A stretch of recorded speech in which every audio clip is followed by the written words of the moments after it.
Salutations à tous, c'est le frère Mota Mwaneti. Et aujourd'hui, dans cette exhortation, on va aller dans Bible Karatambale, la Bible authentique, la seule Bible sans erreur ni contradiction. Pour vous procurer Bible, allez dans les éditions zululassan.com. C'est le livre de la vérité. Donc ici, on va aller dans le livre de Essombe, qui est connu sous le nom de Paul dans les Bibles classiques. La réconciliation, chapitre 3, à partir du verset 17 jusqu'au verset 31. Donc ici, c'est Essombe qui raconte sa conversion. Donc, Essombe raconte sa conversion. Parce que plusieurs sont dans la confusion par rapport à ce qui s'est passé, ne connaissent pas la véritable histoire. Parce que les Bibles actuelles classiques ont induit plusieurs en erreur par rapport à ces événements. Parce que dans les Bibles actuelles classiques, dans Actes 9, 7, il est écrit que non, les hommes qui étaient avec Paul ont bien entendu la voix de celui qui parlait, mais ils n'ont pas vu. Donc, ils n'ont pas vu la personne qui parlait, mais ils ont entendu la voix. Mais dans Acte 22, 9, quand, soi-disant, le même Paul va parler par rapport à ce qui s'est passé, il dit que non, les hommes qui étaient avec lui, ils n'entendirent pas la voix de celui qui parlait. Donc, il y a une grosse anomalie, il y a une grosse contradiction. Mais dans Bible, il n'y a pas d'erreur, il n'y a pas de contradiction, c'est la vérité authentique, c'est la véritable source. Donc, ici, Essombe ne va pas contredire ce qui est écrit dans Bible. Il ne va pas contredire l'histoire, les événements. Non, il va raconter fidèlement ce qui s'est passé parce que c'est un témoin fidèle. Donc, il ne faut pas baser sa foi sur des récits trafiqués, sur des anomalies, dans des Bibles remplies de mensonges, des erreurs et des contradictions. Il faut réellement connaître la vérité et pour cela, donc, procurez-vous Bible, la Bible authentique. Il faut écouter les enseignements qui nous sont apportés par le seul enseignant mandaté, Zululassan. Donc, en cela, dans Essombe, chapitre 3, verset 17, il est écrit, donc dans Bible, les blancs et les sans mêlés et tout le collège des non-initiés m'en sont témoins. Point. Donc ici, par rapport au contexte, c'est Essombe, parce qu'il avait été arrêté et plusieurs l'accusaient, la foule était dans la confusion, ne savait pas réellement ce qui se passait. Et donc, il avait été amené dans la forteresse et il montait les marches et il a demandé qu'on puisse l'écouter pour qu'il puisse réellement témoigner, donc pour qu'il puisse parler, se défendre. Et lors de sa défense, c'est ici, dans le verset 17, il va raconter ce qui s'est passé, il va témoigner par rapport à ce qu'il a vécu. Et donc au verset 17, il dit, « Les blancs et les sans mêlés et tout le collège des non-initiés m'en sont témoins. » Point.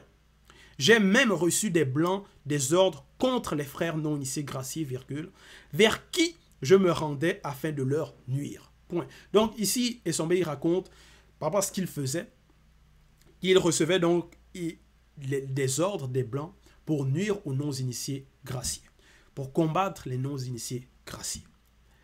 Et en cela, il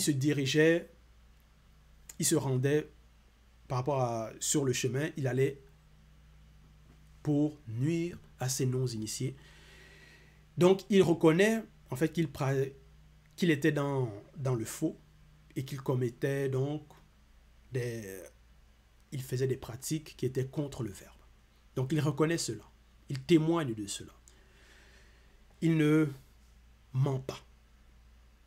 Il n'essaye pas de dire que non, il ne pratiquait pas le mal, il ne combattait pas les non-initiés, graciés, non. Il dit que oui, il reconnaît ses torts. Et au verset 18, il est écrit, « Tout ça par les moyens de pratiques interdites, entre parenthèses, sortir spirituellement du corps sans le verbe, accompagné d'hommes blancs sous la domination de quelques démons religieux et guerriers. » Point. Donc en fait, Essombe sortait de son corps et pour aller combattre. Donc c'était néanmoins un guerrier. Mais il était dans l'ignorance. Et il était aussi sous l'emprise par rapport au monde occulte, donc il l'utilisait comme un instrument pour pouvoir nuire aux non-initiés graciés, pour pouvoir nuire à ceux qui ont accepté la vérité, pour pouvoir nuire à ceux qui sont dans le chemin de la sanctification. Parce que plusieurs, parfois, vont combattre, vont parler contre la vérité, vont parler contre les non-initiés graciés, mais ils ne vont pas savoir exactement quel esprit les anime.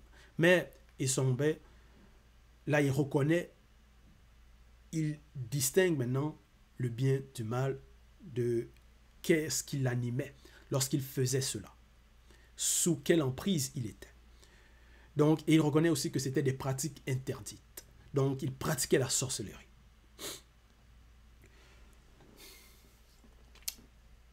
Verset 19. Mais quand je faisais route vers midi et que j'approchais vers le village, virgule, soudain, lorsqu'il fut midi, virgule, vint du ciel visible, virgule, une terrifiante lumière incandescente. Point. Verset 20. Soudain, virgule, mes yeux spirituels furent plongés dans le mystère de la grande obscurité. Virgule. Et je tombais aussitôt. Point. Donc, il était hors de son corps et soudainement, ses yeux spirituels furent plongés dans l'obscurité, dans une grande obscurité, et il tomba. Verset 21. Tout tremblant et stupéfait. Virgule.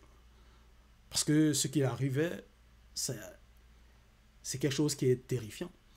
Ce n'est pas quelque chose qu'il a vécu auparavant. Parce qu'il avait l'habitude de sortir et il ne tombait pas, il n'avait pas été frappé de la sorte. C'est-à-dire par rapport à que ses yeux spirituels soient plongés dans une grande obscurité. Donc il est stupéfait par rapport à ce qui lui arrive. J'entends tout tremblant et stupéfait, virgule, j'entendis une voix mystérieuse, donc voix avec un V majuscule, une voix mystérieuse et transperçante qui me disait, deux points. Donc il y a une voix mystérieuse qui va lui parler. Qui me disait, deux points. Essombe, virgule, Essombe, virgule. Pourquoi? Non, Essombe, virgule, Essombe, virgule. Importunes-tu les non-initiés graciés? Point d'interrogation. Donc la voix lui pose la question. Importunes-tu les non-initiés graciés? Donc c'est pour lui amener à la réflexion, pour qu'il se pose la question, pour qu'il s'interroge. Verset 22. Quelle iniquité as-tu trouvé dans le verbe de t'étais, virgule, pour t'éloigner de lui, virgule, et pour aller après des choses de néant et n'être toi-même que néant? Point d'interrogation. Donc, parce que ce qu'il faisait, c'était pas bien. Donc, la voix lui dit, Essombe, importunes-tu les non-initiés graciés? Donc, il faut qu'il se remette en question par rapport à ses agissements, par rapport à ce qu'il fait, par rapport à donc ces sorties-là qu'il faisait. Quels étaient réellement ses objectifs? Et la voix lui dit, quelle iniquité as-tu trouvé dans le verbe de t'étais? Parce qu'il n'y a pas d'iniquité dans le verbe de t'étais. Dans le verbe de t'étais, donc, par rapport à les lois, les ordonnances, tout est pur, sans faute, sans tâche. Il n'y a pas d'anomalie, il n'y a pas d'injustice. Donc pourquoi il s'est éloigné du verbe? Pourquoi il ne respecte pas les lois? Pourquoi il pratique ce genre de choses? Et pour aller après des choses de néant.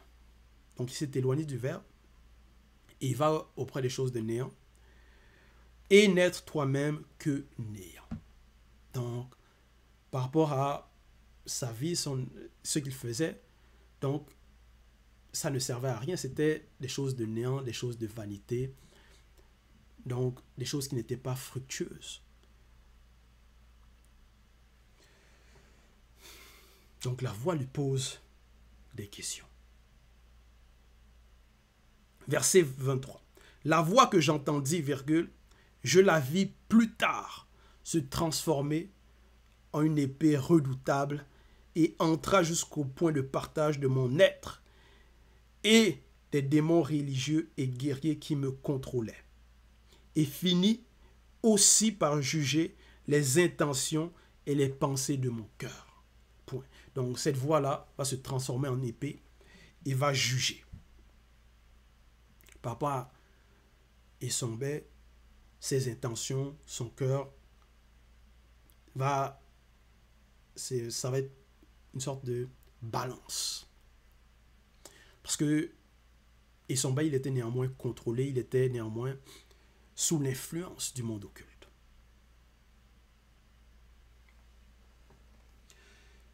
Verset 24. Et je perdis la vue. Donc, Esombe, il va perdre la vue.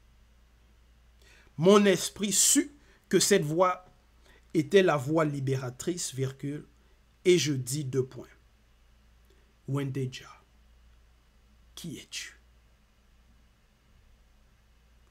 Wendeja, qui es-tu? Donc il pose la question. Qui es-tu? Parce qu'il a son esprit su que c'était la voix libératrice.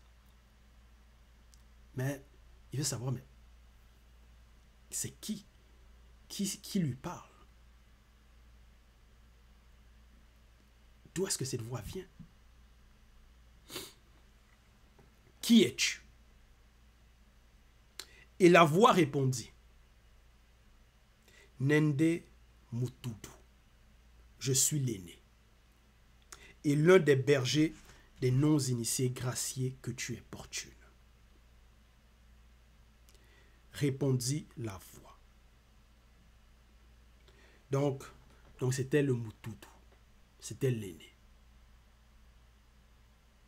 qui parlait.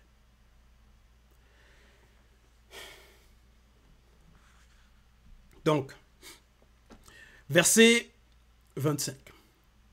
Il te sera dur de refuser d'obéir au bâton souverain. Verset 26. Alors je dis, que dois-je faire maintenant, virgule, Mutudu. Et la voix me répondit, relève-toi, virgule, retourne dans ton corps physique et va jusqu'au village, virgule, et là, un initié te dira tout ce qu'il t'est prescrit de faire. Point. Donc, Esombe, il accepte, il comprend que non, c'était le Mutudu qui lui parlait. C'était la voix libératrice. C'était sa délivrance. Donc, maintenant, il va demander qu'est-ce qu'il doit faire, comment il doit se comporter, où il doit aller, parce que il était dans le faux, tout ce qu'il faisait, c'était contre le verbe par rapport à ses agissements lorsqu'il allait persécuter les non-initiés graciés, c'était contre le verbe. Donc maintenant, il va vouloir se mettre sur le chemin de la justice, sur le bon chemin. Il choisit le bon chemin.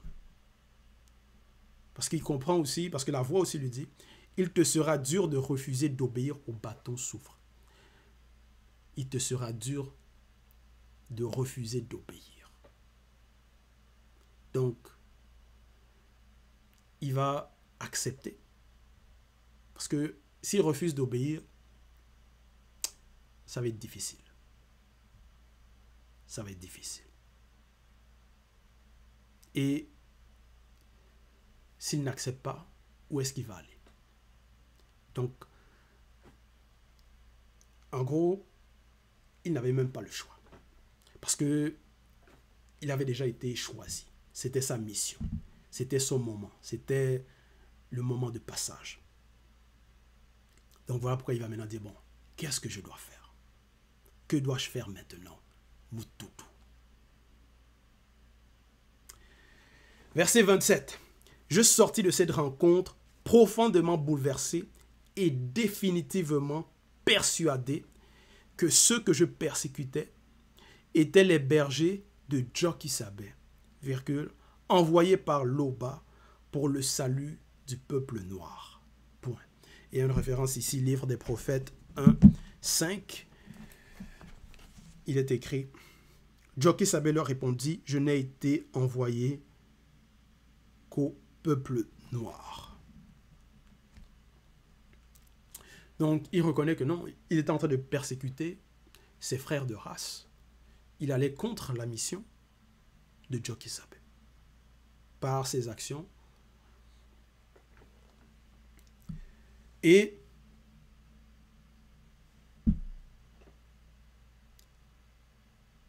au verset 28, il est écrit, je revins de mon corps physique, je revins dans mon corps physique, virgule, mais j'avais beau ouvrir les yeux, virgule, je ne voyais plus. Il ne voyait plus. Verset 29, je fus divinement conduit au village. Étant arrivé au village, virgule, je fus reçu par un initié qui avait connaissance de tout ce qui m'était arrivé. Point. Donc, par rapport à maintenant ce qui va lui arriver, il y avait déjà une voie tracée. Parce qu'un initié avait déjà été averti par rapport à ce qui est arrivé à Issombé et que Issombé va venir et qu'est-ce que Issombé devra faire. Qu'est-ce que cet initié-là devra aussi faire par rapport à Issombé, par rapport à sa condition. Verset 30. Pendant 3 jours, virgule, je fus incapable de voir et je restais sans rien manger ni boire. Point. Et durant ces 3 jours et 3 nuits connues, virgule, mon esprit fut rétabli. Point. Donc, il a été rétabli. Verset 31. Plus tard, virgule, l'initié imposa les mains sur moi et me dit, 2 points, Issombé, mon frère de race, virgule. Oui, parce que Issombé, il était noir. Cet initié-là aussi, il était noir. Donc, maintenant que, après donc ces 3 jours et 3 nuits connus, après qu'il fût et son esprit soit rétabli, donc cet initié-là va l'imposer les mains, va lui parler. Issombé, mon frère de race, virgule, celui qui m'envoie, virgule, c'est le Moutoudou, virgule, ce Moutoudou qui t'a parlé spirituellement sur le chemin par lequel tu venais, virgule. Et cela, afin que tu sois restauré en tant que fruit à la source de l'arbre originel, virgule, et que tu sois rempli de la sainte présence. Point. Donc, c'était ça le but. C'était pour cela qu'il a entendu cette voix, afin qu'il soit rétabli. Parce qu'il était égaré, il pratiquait la sorcellerie, il combattait ceux qui étaient dans la vérité, ceux qui marchaient selon le verbe. Mais ce n'était pas ignorance, c'était aussi parce qu'il était sous l'influence occulte. Et par la manifestation de la grâce, donc, le Moutoudou lui parle, lui établit, lui délivre et lui montre le chemin à suivre, la voie à suivre.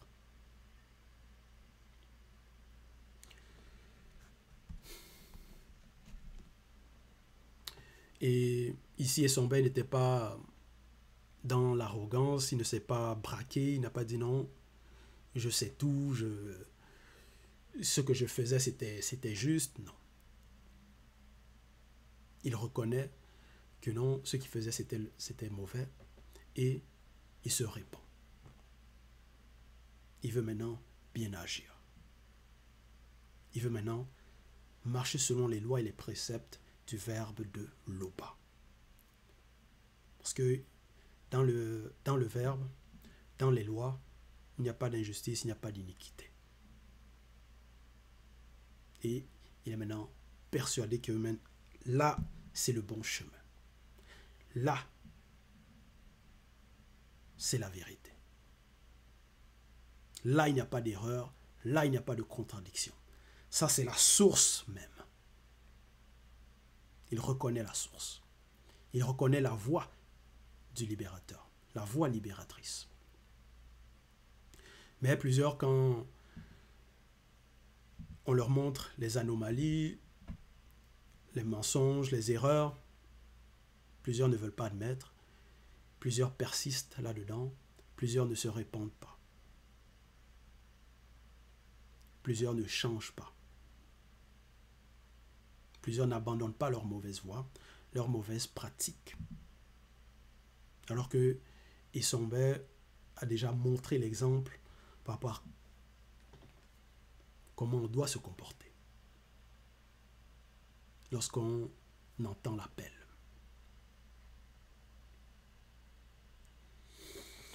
Donc, voilà ce que Isombe il raconte par rapport à sa conversion. Donc, c'est un témoin fidèle qui dit la vérité selon ce qui est. Donc, c'était l'exhortation. Toute gloire et tout honneur à l'Oba, le seul et unique Créateur.